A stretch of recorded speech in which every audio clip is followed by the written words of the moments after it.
আমরা কি করি, যখন কাঁচা কলা রান্না করে থাকি তখন অনেক সময় কাঁচা কলা খোসাটাকে আমরা ফেলে দিই। এবার থেকে না ফেলে দিয়ে এরকমভাবে আমরা ভর্তা বানিয়ে নেব। একবার বানালে বারবার বানাতে ইচ্ছা করবে, আর একবার খেলে বারবারই খেতে ইচ্ছা করবে। চলো তাহলে বন্ধুরা, দেরি না করে ঝটপট দেখিনি কি করে আমরা কলার খোসার ভর্তা বানিয়ে নেব। আজকে আমি বানিয়েছিলাম কাঁচা কলার কোপ্তা। কাঁচা কলা কোপ্তা বানানোর জন্য কাঁচা কলা আর আলুটাকে আমি সিদ্ধ করে নিয়েছিলাম। সিদ্ধ করে নেওয়ার পর যে কাঁচা কলার খোসাটা যেটা ছিল, সে খোসাটাকে আমি ঠান্ডা হয়ে যাওয়ার পর এটাকে ছাড়িয়ে নিয়েছিলাম। কাঁচা কলার খোসাটাকে এটা আমি রেখে দিয়েছিলাম। ঠান্ডা করে নেওয়ার পর আমি খোসাগুলোকে ছাড়িয়ে নিচ্ছি। খোসাগুলোকে ছাড়িয়ে আমি আলাদা একটা বাটির মধ্যে রেখে দিচ্ছি, আর এইগুলোকে আমি কোপ্তা বানিয়ে নিয়েছি। আমার চ্যানেলে কাঁচা কলার কোপ্তা রেসিপি আছে, তুমি যদি চাও তো দেখে নিতে পারো। এবার আমি খোসাগুলোকে কী করে ভর্তা বানাবো সেটাই তোমাদের দেখাবো। এই খোসাগুলোকে আমি একটা বাটির মধ্যে রেখে দিয়েছিলাম।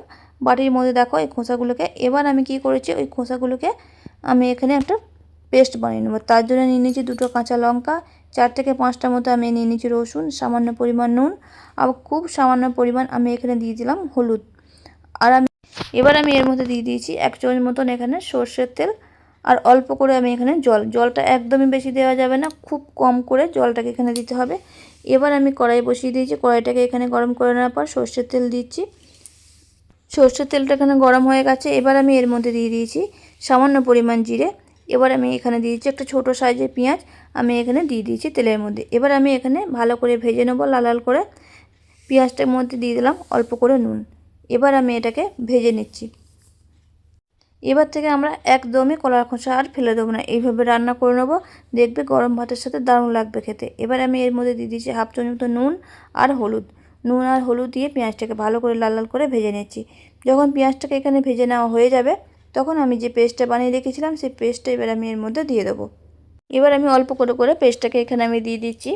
দেখো পেস্টটা বেশি যদি জল দেওয়া হয় কী হবে, এটা পাতলা হয়ে যাবে, তখন আর এটা ভালো হবে না। একদমই খুব কম জল দিয়ে এটাকে পেস্টটা বানিয়ে নিতে হবে। এবার আমি এটাকে এইভাবে করে নেড়ে নেব 5 মিনিট মতো। একটু টাইম নিয়ে রান্নাটা করে নেবে, দেখবে খেতে দুর্দান্ত লাগবে। এবার আমি এইভাবে করে নাড়তে থাকবো আবারও 2 থেকে 3 মিনিট মতো হাতে টাইম নিয়ে। দেখো যখন দেখবে আর জল নেই, তখন এটাকে কি করবে, তুলে নেবে। তো এইভাবে করে নাড়তে থাকবে 5 থেকে 7 মিনিট মতো টাইম নিয়ে। দেখবে রান্নাটা গরম ভাতের সাথে খেতে কিন্তু দারুণ লাগে। একবার হলেও বাড়িতে বানিয়ে খেয়ে কিন্তু আমাকে কমেন্টে জানাবে তোমাদের কেমন লেগেছে। দেখো এটা মোটামুটি আমি এখানে 5 থেকে 7 মিনিট মতো ঠিক এইভাবে করে নেড়ে নিয়েছি। আমি এর মধ্যে আর কিছু মশলা দিইনি, এর মধ্যে আর কিছু মশলা লাগবে না। এইভাবে করে তোমরা বানিয়ে নেবে, একটু ঝাল ঝাল করে বানিয়ে নিলে খেতে কিন্তু দারুণ লাগে। চলো তাহলে বন্ধুরা, কেমন লেগেছে অবশ্যই কিন্তু কমেন্টে জানিয়ে, তোমরা বাড়িতে বানিয়ে খেয়ে আমাকে কমেন্টে জানিও। আশা করব আজকের রেসিপিটা তোমাদের ভালো লাগবে। ভালো লেগে থাকলে একটু লাইক শেয়ার করে দেবে। যারা নতুন তারা চ্যানেলটা সাবস্ক্রাইব করে পাশে দেখো, আর যারা রোজ আমার ভিডিও দেখো তাদেরকে অসংখ্য ধন্যবাদ। এইবার আমি এটাকে তুলে নেব। তো বন্ধুরা জানাই, এই রেসিপিটা আমি আজ প্রথম বানিয়েছিলাম, তাই ভাবলাম তোমাদের সাথে শেয়ার করি, আর খেতে দারুণ ছিল তাই তোমাদের সঙ্গে শেয়ার করলাম। তোমরা বাড়িতে বানিয়ে খেয়ে কিন্তু আমাকে কমেন্টে জানিও তোমাদের কেমন লেগেছে। আবার দেখা হবে অন্য কোনো ভিডিওতে। চলো তাহলে বন্ধুরা, আজকের মতো ভিডিওটা এখানেই শেষ করছি। ততক্ষণ সবাই সুস্থ থাকো, ভালো থাকো। যদি ভালো লেগে থাকে লাইক শেয়ার করে দিও।